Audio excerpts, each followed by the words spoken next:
Hi friends, welcome to ఇంటి బంధాలు Telugu YouTube channel. ముందుగా ఈ వీడియోకి లైక్ చేయండి. పోలీసులు స్టేషన్కి తీసుకెళ్లి జైల్లో కూర్చోపెడతారు. ఇక అలా కూర్చోపెట్టిన తర్వాత ఇక అక్కడ్నుంచి మనోజ్ అయితే చాలా బాధపడుతూ ఉంటాడు. ఈలోపు రోహిణి వచ్చి, సారీ మనోజ్, ఆ రోజు నువ్వు చెప్పినప్పుడు నేను వినాల్సింది అని చెప్పేసేసి అనగానే, అవును వినాల్సింది అని ఇప్పుడు అనుకున్న ఉపయోగం ఏంటి? నువ్వు వినవు కదా, నీ మాటే చల్లాలనుకుంటావు. నేను కూడా నీ మాటకే గౌరవం ఇవ్వాలనుకుంటాను. దాని ఫలితమే ఇది. ఛా అని చెప్పేసేసి మనోజ్ అంటూ ఉంటాడు. ఇక ఈలోపు బాలు అయితే రోహిణి దగ్గరికొచ్చి, పార్లరమ్మా, వాళ్ల ఫోటోలిట్టు అని చెప్పని అంటాడు. ఎవరి ఫోటోలు అంటుంది. ఎవరికైతే మీరు డబ్బులు కట్టారో వాళ్లవి అనగానే, ఏం చేస్తావు ఇప్పుడు నువ్వు తీసుకొని అంటే, మాట్లాడకుండా వాడికి ఫోటోలివ్వు అంటాడు మనోజ్. అలాగే మనోజ్ అని చెప్పి ఇక రోహిణి అయితే ఫొటోస్ చూపిస్తుంది. అవి నా ఫోన్కి పంపించు అని చెప్పి ఇక తన ఫ్రెండ్స్ ఉంటారు కదా కారు వాళ్ళందరికీ వాళ్ల గ్రూప్లో వేసేసి అన్ని గ్రూప్స్కి పంపిస్తాడు బాలు అయితే. పంపించేసరికి ఇక ఆ గ్రూప్స్లో అందరూ వెతకడం మొదలుపెడతారు. Railway stations, bus stands, airports అన్నీ వెతుకుతూ ఉంటారు. ఇక అంతా వెతికేసిన తర్వాత చివరాఖరికి ఈ ఊర్లో ఎక్కడా లేరు అని చెప్పి తెలుసుకుని ఇక వైజాగ్లో ఉన్నటువంటి వాళ్ల ఫ్రెండ్ సర్కిల్కి అలా పాస్ చేసేసరికి ఇక అక్కడ వైజాగ్ నుంచి ఫోన్ వస్తుంది. బాలు అని చెప్పనంటే, ఎవరు అనగానే, నేను వైజాగ్ నుంచి రమేష్ అనే డ్రైవర్ని మాట్లాడుతున్నాను. మీరొక ఫోటోని గ్రూప్లో పోస్ట్ చేశారు కదా, అది ఇక్కడి వరకు వచ్చింది అంటే, ఓ చెప్పండి అని అనగానే, వాళ్ళిక్కడ హార్బర్లో కనిపించారు నాకు. వాళ్ళేదో షిప్లో వెళ్లడానికి టికెట్స్ కోసమని చెప్పేసేసి వచ్చారు. వీసా అవి అడుగుతున్నారు అక్కడున్నట్లాంటి వాళ్లంట. సో వీసా అప్లై చేసుకుని వస్తాము అని చెప్పి వెళ్తూ ఉంటే వాళ్ళని ఫాలో అయ్యాను. వాళ్ళెక్కడున్నారో నాకు తెలిసింది అని అంటాడు. వావ్, థ్యాంక్ యూ బ్రో, నిజంగా చాలా థ్యాంక్స్. మేమిప్పుడే వైజాగ్ వస్తున్నాం అని చెప్పనంటే, మేమంతా ఇక్కడ వాళ్ళని కాపలా కాస్తూ ఉంటాం, తొందరగా వచ్చేయండి అని చెప్పి ఫోన్ పెట్టేస్తాడు. ఇక ఆ విషయం విని మీనా అయితే చాలా సంతోషపడుతుంది. పోన్లేండి, మొత్తానికి మీ అన్నయ్యకి తప్పు చెయ్యలేదు అని చెప్పి మనం నిరూపించుకునే పరిస్థితి, అవకాశమైతే దొరికింది అంటుంది. ఇక అలా అన్న తర్వాత ఇక అందరూ కలిసి వైజాగ్కి వెళ్తారు. ఎవరెవరు? బాలు, రవి, ఇంకా మీనా కూడా వెళ్తుంది. ఇంకా అలా అక్కడికి వెళ్తారు. వెళ్ళిన తర్వాత వాళ్ళని పట్టుకుంటారు పోలీసులు కూడా. వెళ్ళి పట్టుకునేసరికి ఇక డ్రగ్ మాఫియా వాళ్ళని తీసుకొచ్చి పోలీసుల ముందు నిలబెడతారు రాజమండ్రిలో. నిలబెట్టేసరికి ఇక వాళ్ళైతే చాలా వాళ్ళని చూసి, నిజంగా మా వల్ల కూడా కాలేదయ్యా బాబు, ఎలా పట్టావో కానీ ఈ వీళ్ళిద్దరూ కూడా ఎన్ని సంవత్సరాలుగా మాకు దొరకట్లేదో తెలుసా, ఎన్ని రకాల మోసాలో, ఒక్కటి కాదు అసలు. ఇదిగో ఇప్పుడు మీ అన్నయ్యని ఇలాగా అని చెప్పేసేసి అంటూ ఉంటే, సరే మా అన్నయ్యని ఇంకా రిలీజ్ చేస్తారా అని అంటాడు. చేస్తాం అని అంటూ ఉండగా, మా అన్నయ్య దగ్గర తీసుకున్న డబ్బేది అని చెప్పనంటే, ఇదిగోండి ఆ డబ్బు అని చెప్పి డబ్బిచ్చేస్తారు. ఈలోపు ఓనర్ వస్తాడు. వచ్చి, వీళ్ళిద్దరా, ఈ వెధవలిద్దరూ కూడా, ఇదిగో ఈ దరిద్రపుది వీడు, ఇద్దరూ కూడా ఎప్పుడు పని కావాలి సార్ అని వచ్చి నన్ను విసిగిస్తూ ఉంటే, సరే నా విల్లా చూసుకుంటూ ఉండండి, నెలకి ఇద్దరికీ కలిపి 25,000 ఇస్తాను. తినడానికి ఉండానికి అత్త విల్లాలోనే ఉంటుంది. ఎవరైనా వచ్చి రెంట్కి వాటికి అడిగినప్పుడు అవి మేనేజ్ చేసుకోండి అని చెప్పాను. వీళ్ళిద్దరూ కలిసి ఈ రకంగా చేస్తారో నేనసలు ఊహించలేదు అని అంటాడు. ఇక అలా అయిపోయిన తర్వాత మొత్తం మీద మనోజ్ని రిలీజ్ చేసేస్తారు. ప్రభావతి అయితే చాలా సంతోషిస్తుంది. రోహిణి కూడా బాలుకి దండం పెడుతుంది. ఇక అందరూ కలిసి ఇంటికి వెళ్తారు. వెళ్ళిన తర్వాత ఇక బాలు, సత్యం ఇద్దరూ కూడా పైన నిలబడి మాట్లాడుకుంటూ ఉంటారు. ప్రభావతి అప్పుడే బాలు కోసం పైకి వస్తూ ఉండగా వాళ్ళిద్దరి మాటలు వింటుంది. ఏరా, వాడు నిన్ను ఆ రోజున జైలుకి వెళ్తావని తెలిసి కూడా నీ అన్నయ్యని చంపి ఆ నేరాన్ని నీమీద మోపాడు. నీళ్లలోకి తోసింది వాడు అనే విషయం నువ్వు నాకు చెప్పే వరకు నేను మనోజ్ అలా చేసి ఉండడు అని అనుకున్నాను. కాని వాడు అంత పెద్ద తప్పు చేసి సింపుల్గా నీమీద నెట్టేసి నీ జీవితాన్నే తలకిందులు చేసేశాడు కదరా. నీ స్థానంలో వాడు ఉండాల్సింది. నీలా ఇప్పుడు డ్రైవింగ్ చేస్తూ వాడు బ్రతకాల్సింది. కాని అదంతా పోయి ఇవాళ నువ్వు ఒక డ్రైవర్గా ఉండిపోయావు. చదువు సంధ్య లేనివాడిగా ఉండిపోయావు. వాడు డిగ్రీల మీద డిగ్రీలు చదువుకున్నాడు. కాని చివరాఖరికి నువ్వు కాపాడితే తప్ప వాడీరోజు బయటికి రాలేని పరిస్థితి. ఆ రోజున నువ్వు జైల్లో మగ్గిపోయినప్పుడు ఎంత బాధపడ్డావో వాడికీరోజు తెలిసిందేమో. అంటే ఆ బాధ వాడికి తెలియకూడదనే నాన్న నేను వాణ్ణి విడిపించేసింది. ఆ నరకం ఎలా ఉంటుందో నాకు తెలుసు.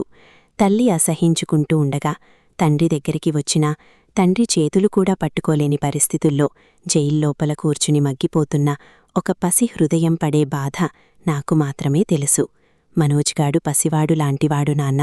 ఎవరేం చెప్తే అది నమ్మేస్తాడు. అదే నిజమనుకుంటాడు. అదే వాడితో వచ్చిన తంట. వాళ్ళు చెప్పిన మాట నమ్మేసి, రోహిణి చెప్పింది కదా అని చెప్పి గబగబా డబ్బు వాళ్లకి ఇచ్చేశాడు. కాని ఇప్పుడు చూస్తే అసలు విషయం బయటపడింది. పోన్లే నాన్న, వాణ్ణి అయితే కాపాడుకున్నాం కదా. లేకపోతే ఆ డ్రగ్ గొడవలో వాడుకన చిక్కుకున్నట్టయితే వాడి జీవితమంతా నాశనమైపోయేది నాన్న అని అంటూ ఉంటే, నీలాంటి కొడుకు పుట్టడం నా అదృష్టంరా. ఏ రోజుకి మీ అమ్మ మీ అన్నని నువ్వు చంపలేదు, మీ అన్న చావుకి కారణం మనోజ్ అనే నిజం తెలుసుకుంటుందో ఆ రోజు ఖచ్చితంగా తన మనస్సులో నీమీద దాచుకున్నటువంటి ప్రేమ మొత్తాన్ని బయటకు తీస్తుందిరా. అంటే ఎవరు చెప్పారు నాన్నా మా అమ్మకి నామీద ప్రేమ లేదని? ఎప్పుడూ ప్రేమ ఉంటుంది, నువ్వు గమనించి ఉండవు అంటే అని చెప్పని అంటూ ఉంటాడు బాలు. ఇక అప్పుడు ప్రభావతి నిదానంగా పైకి వస్తుంది. బాలు, సత్యం అటు తిరిగి మాట్లాడుకుంటూ ఉంటారు. పూల మొక్క వైపు ప్రభావతి వెనకనించి వచ్చి బాలుని గట్టిగా హగ్ చేసుకుంటుంది. ఒక్కసారిగా బాలు షాకై వెనక్కి తిరుగుతాడు. సత్యం అది చూసి ఒక రకంగా చాలా సంతోషంగా ఫీలవుతాడు. ఓయమ్మో ప్రభావతమ్మ, కొంపతీసి నేను నీ ముద్దుల కొడుకు డిగ్రీల కొడుకు అనుకున్నావా ఏంటి అని చెప్పని అంటే, కాదురా, నా కార్ డ్రైవింగ్ కొడుకే అనుకున్నాను, నా బంగారు తండ్రే అనుకున్నాను అంటూ ఉంటుంది. ఏం మాట్లాడుతున్నావమ్మా? నీ బంగారు తండ్రి వాడు కింద ఉన్నాడు. పాపమసలికే శ్రీకృష్ణ జన్మస్థానానికి వెళ్లవచ్చి దిగులుగా కూర్చునున్నాడు, వెళ్ళి ఓదార్చు అని అంటే, వాడు వెళ్లవచ్చింది 2 రోజులే. కాని నువ్వు ఎన్ని సంవత్సరాలు నీ జీవితాన్ని అక్కడ గడిపావురా.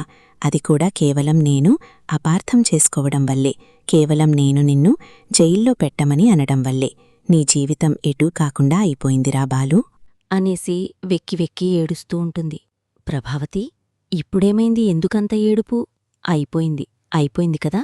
నువ్వు మళ్ళీ వాడి దగ్గర వెళ్ళి వాణ్ణి అడగకు అనంటే, వాణ్ణి అడగవసరం లేదురా, వాణ్ణి దూరం పెట్టేస్తే వాడికే అర్థమవుతుంది అంటే, వద్దులే అమ్మా, వాడు బాధపడతాడు, నువ్వాణ్ణి దూరం పెట్టక్కర్లే, నన్ను దగ్గరకు తీసుకో చాలు, నీ ప్రేమ కోసం తపిస్తున్న ఈ కొడుకు బాధలు నువ్వర్థం చేసుకో చాలు అనంటాడు. దాంతో ఒక్కసారిగా ప్రభావతి బాలుణ్ణి దగ్గరకు తీసుకొని, ఒరే బాలు, నన్ను క్షమించరా అంటూ ఉంటుంది. బుద్ధమ్మ, అలాంటి మాటలు మాట్లాడి నన్ను బాధపెట్టకు, నేనిన్ను క్షమించడమేంటి, చచ్చా అలా అనకు. దాంతో ప్రభావతి, ఇకపై నీకంతా పంచుతానురా, నా ప్రేమనంతా నీ ఒక్కడికే పంచుతాను అని చెప్పేసేసి ప్రభావతి బాలుణ్ణి దగ్గరకు తీసుకొని, పదకిందికి ముందు అని చెప్పి గబగబా వంటగదిలోకి వెళ్తుంది. మీనా అలా చూస్తూ ఉంటుంది. పూరీపిండి ఎక్కడుంది అని చెప్పనంటే, ఇదిగోండి అత్తయ్య అనగానే, బంగాళదుంపలు తీసి కుర్మా చెయ్యి అని చెప్పనంటుంది. అలాగే అత్తయ్య అనగానే ఈలోపు ప్రభావతి గబాగబా డజన్ పూరీలు ఫటాఫటా చేసేస్తుంది, వేసేస్తుంది. చక్కగా వాటన్నింటినీ కూడా ప్లేట్లోకి అమర్చేస్తుంది. పూరీ కుర్మా చేస్తుంది కదా.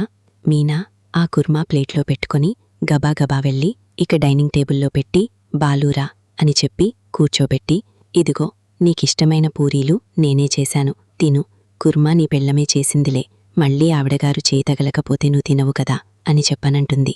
ఇక రోహిణి, మనోజ్ ఇదంతా చూసి ఒక్కసారిగా షాక్ అవుతారు. మనోజైతే, అమ్మా నువ్వు బాలుగాడికి పెడుతున్నావే అంటాడు. నాకు తెలిసే పెడుతున్నానురా అంటుంది ఇక ప్రభావతి. రోహిణి వెంటనే, ఏంటి మనోజ్, ది పూర్తిగా బాలువైపుకు తిరిగిపోయిందత్తయ్యా, నాకేం అర్థం కావట్లేదు అనగానే, నన్ను జైలు నుంచి బయటకు తీసుకొచ్చాడుగా, అందుకోసం, అంతకుమించి ఏమీ లేదు, వాడిమీద ప్రేమ లేదు, ఏమీ లేదు అంటూ ఉంటే, మనోజ్ ఆ ఫర్నిచర్ షాప్ లెక్కలన్నీ కూడా తీసి, ముందు ఇంటికి తీసుకురా, పుస్తకాలు. శృతి సాయంత్రం కూర్చుని అన్నీ చూస్తుంది, అయిన తర్వాత ఏం చేయాలో నేను చెప్తాను అని అంటుంది. ఈలోపు మీనా అయితే, అత్తయ్య నాకు కొంచెం పూలు డెలివరీ ఇచ్చే పని ఉంది, వెళ్ళేసి వస్తాను అంటే, ముందు వాడికేం కావాలో చూడు, వాడు తిన్న తర్వాత నువ్వెళ్ళి అవిచ్చేసిరా, ఇక రేపట్నుంచి పూలు ఇవ్వడానికి రావడం కుదరదు అని చెప్పు అనగానే, అదేంటత్తయ్య అంటే, రోహిణి ఇక పార్లర్ తప్ప ఫర్నిచర్ షాప్కి రాదు, మనోజ్ కూడా ఉద్యోగం చూసుకుంటాడు అనంటే, అదేంటత్తయ్య అని చెప్పననగానే, అవును, ఇకపై ఫర్నిచర్ షాప్ నువ్వు బాలునే రన్ చేయాలి, వాడికెలాగో డ్రైవింగ్ వచ్చు కాబట్టి డ్రైవింగ్ చేసుకుంటాడులే అంటుంది. ఒక్కసారిగా షాక్ అయిపోతుంది రోహిణి. అత్తయ్య ఏం మాట్లాడుతున్నారు, మనోజ్ డ్రైవింగ్ చేయడమేంటి అనంటే, అవును, బాలు ఇక్కడ్నుంచి ఫర్నిచర్ షాప్ చూసుకుంటాడు, మనోజ్ డ్రైవింగ్ చేస్తాడు అని చెప్పేసేసి ప్రభావతి ఇకక్కడ్నుంచి వెళ్ళిపోతుంది. ఒక్కసారిగా అందరూ షాక్ అవుతారు. రోహిణి అయితే డబల్ షాక్. చూద్దాం ఏం జరుగుతుందో. వీడియో నచ్చితే లైక్ చేయండి, వీడియోని షేర్ చేయండి, ఛానల్ సబ్స్క్రైబ్ చేయండి, పక్కనే బెల్ ఐకాన్లో ఆల్